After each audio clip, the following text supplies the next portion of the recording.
The world is an interesting place because it never goes according to your expectations.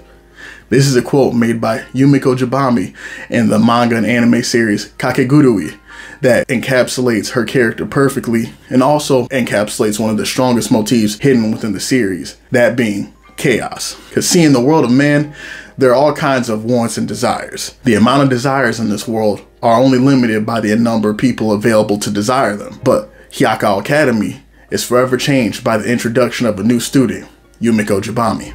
Hyakao Academy is home to the children of rich and prestigious families who are destined for success in their lives. The academy is described as being a Garden of Eden, where those with capital have developed their own natural ecosystem, where the strong thrive and the weakest are given the title of house pets, who are made to serve the whims of the masters, and in the most extreme cases, have their lives completely, literally written out for them in a notebook, telling them year by year what they will be expected to do, lest the families and corporations they are indebted to choose to call in for the money that they're owed. Kakegurui provides a beautiful meditation on capitalism being the perfect system, and it's no mistake the academy is referred to as Eden. But the irony, of course, is the fact that the same money that allows these students and their families the power to influence others and be surrounded in luxury, it is the same reliance on money and capital that allows them to be manipulated and abused by those with more resources than them. To put it plainly, money is the key that unlocks their freedom while simultaneously being the shackles that have them bound. Kakegurui explores the idea of capitalism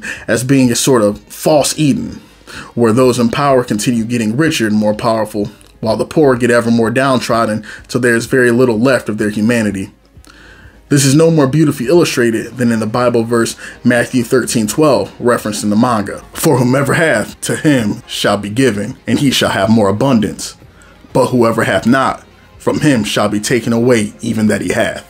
So those whom are rich or already live in abundance shall gain evermore, while those who are downtrodden and poor shall remain that way or have everything taken from them. This is the philosophy of Eden, and this is the philosophy of Hyakao Academy. Now enters Yumeko Jabami. Jabami can be translated into English as snake, and suddenly Yumeko's place within this false Eden can begin to be pieced together. Other content creators have described Yumeko as being symbolic of evil, referring to the red and black motif of her clothing, the red glow of her eyes when she gets excited, and overall unhinged and tempting nature. Quick note on Yumeko's eyes. In cases where she is particularly euphoric, her pupils can go horizontal, mimicking the eyes of a goat, which is often associated with Satan and satanic symbolism. Yumeko, in my estimation, can be better categorized as an arbiter of chaos rather than an agent of evil. While the two terms can overlap, evil is synonymous with malicious intent. It describes an entity that is It is much more accurate to say that Yumeko's presence is like that of the Fool Arcana in the Tarot deck, representative of new beginnings, spontaneity, and unpredictability. Yumeko is one of those once-in-a-lifetime personalities that is not motivated by the wants of the average human being. She has no desire for fame. Money is absolutely irrelevant to her. The things that those in power would normally use to pull the strings of those that they wish to control hold no weight to her, and this makes her interesting, but exceedingly dangerous to the plans of the student council, whom all but control the fate of the entirety of Japan. In Eastern cultures, Jabami might even be considered an enlightened being, someone who has found their way through the muck of materialistic desires and has reached a higher calling, a sort of purity within herself that is not determined by external things. Jabami could be considered the very essence of gambling, chaos in its purest form. And just as the serpent in the Bible shared with Adam and Eve the knowledge hidden in the forbidden fruit, those bitten by Yumeko in the narrative awaken a knowledge long dormant in the deepest recesses of their psyche. Yumeko encouraging Tsubame to rebel against her gods, aka her master, in the Indian poker gamble, and awaken to her humanity that she had long left stifled in order to not make waves and survive, speaks volumes of Jabami's ability to tempt those caught in her grip, but also reflects the reversal of roles in this mirrored Garden of Eden, where the freedom that comes with chaos and rebellion seems like a far more enticing fate than a life of deterministic servitude under the ruling class's whims.